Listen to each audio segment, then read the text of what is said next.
Hello students. Today we are going to see the subject Social Science, Political Studies, Lesson 1, the Indian Constitution. Indian Constitution means இந்திய அரசியல் அமைப்பு.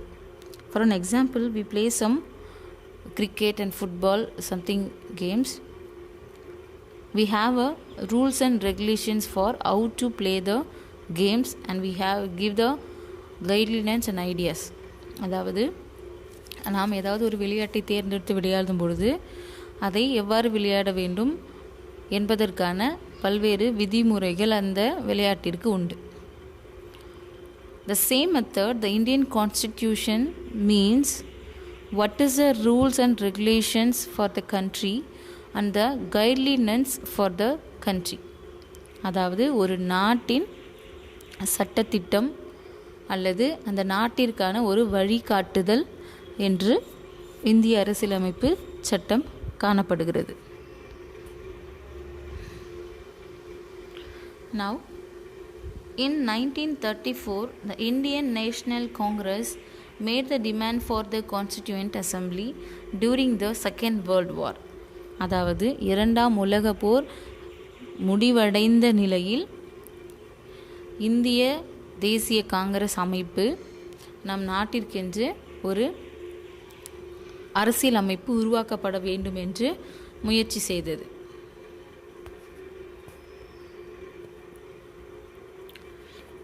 Between December 1946 and November 1949, the Constituent Assembly drafted a constitution for independent India. அதாவது 1946ஆம் ஆண்டிலிருந்து 1949ஆம் ஆண்டு அந்த 2 வருட காலகட்டத்தில் இந்திய அரசியல் அமைப்பு சட்டத்திற்கான ஒரு வரைவு, அதாவது அவை அங்கீகரிக்கப்படுவதற்கு முன்பாக தயாரிக்கப்பட்ட ஒரு புத்தகம் போன்ற அமைப்பை சுதந்திர இந்தியாவில் இருக்க வேண்டும் என்று சொல்லி உருவாக்கியது. Now you see the picture. It is a picture that Nehru is run the assembly for to make a Indian constitution. Today, the most countries in the world have a constitution. While all democratic countries are likely to have a constitution, is it not necessary that all countries that have a constitution are democratic? அதாவது அனைத்து நாடுகளுமே தற்பொழுது அதற்கென்று ஒரு தனி அரசியலமைப்பை பெற்றிருக்கின்றன. இவை முக்கியமாக டெமோக்ராட்டிக் கண்ட்ரிஸ், அதாவது மக்களாட்சி நடைபெறக்கூடிய நாடுகளில் கட்டாயம் அரசியலமைப்பு சட்டம் பின்பற்றப்படுகின்றன. மற்ற நாடுகளிலும் கூட அதற்கென்று எழுதப்பட்டதான ஒரு சட்டத்திட்டங்கள் பின்பற்றப்படுகின்றன. First, it lays out certain ideals that form basis kind of country that we also citizens aspire to live in. அதாவது ஒரு நாட்டில் காணப்படுகிறதான மக்களுடைய அடிப்படை தன்மைகளை, அந்த நாட்டின் குடிமகனுக்கான தன்மைகளை விளக்குவதாக அரசியலமைப்பு சட்டம் காணப்படுகிறது. அப்படி இல்லை என்றால் கான்ஸ்டிடியூஷன் புரிந்து கொள்வதற்கு எளிதாக constitution tell us what the fundamental nature of our country, அதாவது ஒரு நாட்டின் அடிப்படையான அமைப்பு எவ்வாறு உள்ளது என்பதை அந்த அரசியலமைப்பு சட்டம் விளக்குகிறது. For an example, India have a constitution for the people, certain peoples. Here the more different cultures of people present in India. For example, Muslims, Christians, Islam's peoples and Hinduism peoples, the Sikhs, Jainism peoples, but they all got that equal fundamental nature in this country. But another country, they have a separate forms of basic constitution. A constitution helps serve as a set of rules and principles that all persons in a country can agree upon the basis of the way in which want the country. அதாவது ஒரு அரசியலமைப்பு சட்டம் அந்த நாட்டில் உள்ள மக்கள் எவ்வாறு நடக்க வேண்டும் என்பதை குறித்து விளக்குகிறது. Now you see the pictures. It is in Nepal. Nepal மக்கள் தங்களது அரசியல் அமைப்பு சட்டம் மாற்றப்பட வேண்டும் என்று சொல்லி போராடிய ஒரு புகைப்படம். அதற்கு முன்பாக நேபாள் போன்ற நாட்டில் மொனார்கி என்று அழைக்கப்படுகிறதான த டிக்டேட்டர்ஷிப்ஸ் என்று சொல்லப்படுகிற ஒரு அமைப்பு காணப்பட்டது. It means dictatorships or monarchy means the single persons going to rule the country. For example, king. We know some kings' names. Mughals, the Shah Jahan, Babur, Akbar.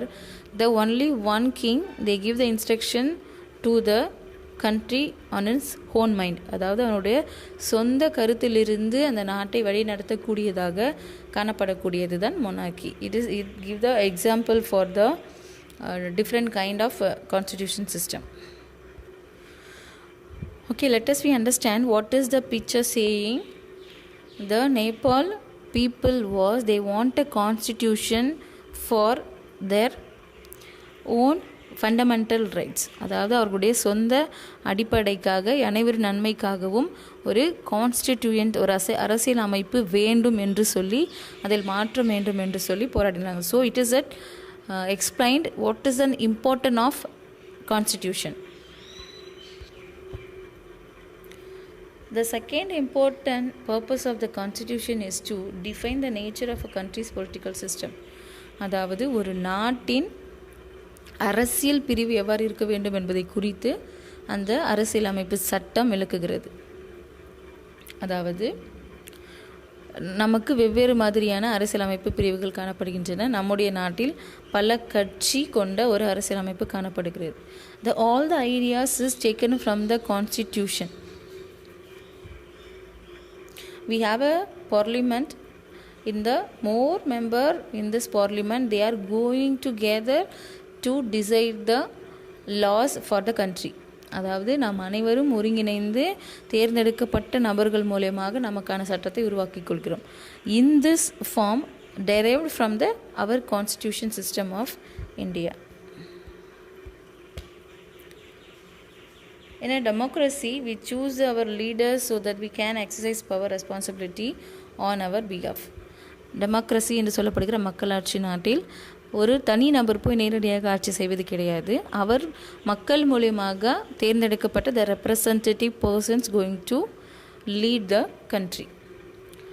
Suppose we have a problem in the society, the representative person going to misuse his power. அதாவது நம் தேர்ந்தெடுக்கிறதான அந்த ஒரு தனிநபர் அவருடைய அதிகாரங்களை தவறாக பயன்படுத்தும் போது it is a very dangerous form to the country. We have an example for the classroom. Here you have the story. Here the classroom situations. Your class, we have the two examples. One is Mrs. Roy is a class teacher and Suresh is a class leader and Anil is a member of the classroom. The urgent work for the class 2 is going to outside classroom. So he said to mind the classroom for Suresh. But Suresh is a very aggressive person, so he just want to complain for the particular persons to the Mrs. Roy, அதாவது class teacher. அதாவது உங்களுக்கு இந்த class room situations ரொம்ப ஈஸியாக understand ஆகும். இப்போ class ரூம்ஸில் teachers இல்லாத நேரத்தில் இந்த கிளாஸ் லீடர் கிளாஸை மானிட்டர் பண்ணும்பொழுது அவங்களுக்கு பிடிக்காத ஒரு பர்சனை டீச்சர்ஸ் கிட்ட கம்ப்ளைண்ட் பண்ணுறதான ஒரு விஷயம் காணப்படலாம். It is an example for the leader misuse his responsibilities and power. The constitution often lays down rules that guard against the misuse the power by our political leaders. அதாவது நம்முடைய அரசியலமைப்பு சட்டம் இந்த அதிகாரத்தில் உள்ளவர்கள் தங்களுடைய அதிகாரத்தை தவறாக பயன்படுத்துவதையும் கண்டிக்கிறது. அவர்கள் எவ்வாறு அதை பயன்படுத்த வேண்டும் என்பதற்கான விளக்கத்தையும் இந்தியன் கான்ஸ்டிடியூஷன்ஸ் நமக்கு கொடுக்கிறது. அதாவது the Indian constitutions guide the leaders to how to use their powers to the country. Here, another important function that the constitution plays in a democracy is ensure that the dominating groups does not use the power against the other. அதாவது நம்முடைய சமுதாயத்தில் அதிக அளவிலான மக்கள் குறைந்த அளவிலான அதிகாரம் கொண்ட மக்களை டாமினேட்ஸ் பண்ணுறதை இந்த அரசியலமைப்பு சட்டம் எதிர்க்கிறது. I give that example for that classroom. Here the classroom situation in the PT period, the boys and girls are going to play the games, but in this classroom the account was very high, so they are decided what we are going to play. அதாவது அந்த வகுப்பறையில் அதிக எண்ணிக்கையில் காணப்படுகிற மாணவர்கள் இந்த விளையாட்டு தான் விளையாட வேண்டும் என்று சொல்லி மற்றவர்களையும் கட்டாயப்படுத்துகின்றதான ஒரு சூழல் காணப்படுகிறது. The Indian Constitution was against this dominant. அதாவது இந்த மாதிரியான தனது கருத்துக்களை மற்றவர்கள் மீதும் திணிக்கிறதை இந்தியன் கான்ஸ்டிடியூஷன்ஸ் எதிர்க்கிறது. அவர்களுக்கான உரிமைகளை அவர்களுக்கான விருப்பங்களை செய்து கொள்ள the Indian constitutions give the power and rights to what they are doing in its own way. The third significant reasons why we need a constitution to save us from ourselves. This may sound strange, but what does it mean by this? That might at times feel strongly about an issue that might against our larger interest. அதாவது Indian constitution அவரவர் கருத்துக்களுக்கும் உரிமைகளுக்கும் பாதுகாப்பு அளிக்கிறது. மற்றவர்களுடைய கருத்தை அல்லது அந்த டிக்டேட்டர்ஷிப்ஸ் என்று சொல்லப்படுகிறதான மற்றவர்களுடைய அதிகாரத்துக்கு அப்படியே கீழ்ப்பணிந்து போவதை இந்த அமைப்பு எதிர்க்கிறது. I give an example for your home. Shabnam have a test for the tomorrow, but she want to see the TV for that program. So she said to the family, I want to see the TV but have that exam tomorrow, so you people are also don't see the TV for tonight, then only I am going to study. அதாவது அந்த ஷப்னம் என்று சொல்லப்படுகிறதான அந்த கேர்ளுக்கு நான் மறுநாள் ஸ்கூலில் test இருக்குது, but she want to see the television program. அதனால் அவங்களது வீட்டில் இருக்கக்கூடிய மற்றவர்களையும் அந்த ப்ரோக்ராம்ஸ் பார்க்கக்கூடாது, டிவி நீங்கள் ஆஃப் பண்ணிவிடுங்க, then only I'm going to study அப்படி சொல்லப்படுகிறதான ஒரு சிச்சுவேஷன்ஸ் உங்களுக்கு இங்கே எக்ஸ்பிளைன் பண்ணப்பட்டிருக்கு. இட் மீன்ஸ் உங்களுக்கு விருப்பம் இல்லாத ஒரு தனிநபரோட கருத்தை மற்றவர்கள் மீதும் திணித்து அவர்களையும் அதை செய்ய வேண்டும் என்று சொல்கிறது. It is right for that constitution? No, it is wrong. They have a own choice for the life. A good constitution does not allow the whims to change the basic structure. It does not allow for the easy overthrow of provisions. அதாவது ஒரு நல்ல அரசியலமைப்பு சட்டம் அவர்களுக்கான அடிப்படை உரிமையை பாதிப்பது போன்றதான எந்த ஒரு காரியத்தையும் செய்வதற்கு அனுமதிக்காது. They are save the freedom for that everyone.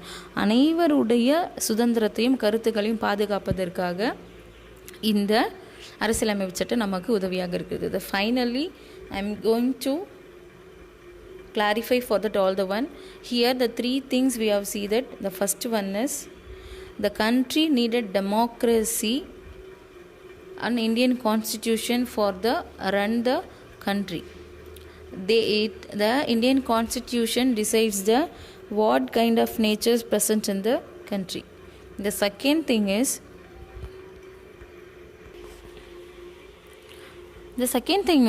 the Indian constitution or any constitution going to declare the guidance to the political system of the country. அதாவது அந்த அரசியலமைப்பு சட்டம் அரசியல் ரீதியான வழிமுறைகளை காட்டுகிறது. Then the third one is the Indian constitution protect the freedom for everyone. அனைவருடைய சுதந்திரத்தையும் அது பாதுகாப்பதாக காணப்படுகிறது. The next function is the Indian constitution avoid the dominance of the large people to the similar people. It's avoid the large peoples or majority people dominate the minority of the people. அதாவது அதிகப்படியான உள்ள மக்கள் சிறுபான்மையினரை ஆதிக்கம் செலுத்துவதை இது தவிர்க்கிறது. So it is that very important for the features of the Indian constitution. So the country must need the constitution. Our Indian India have the most wonderful system of the constitution. The Indian constitution is very helpful for the people's nature, and it protects the freedom of the people. Thank you, students. We see the next topic in the next video. Thank you.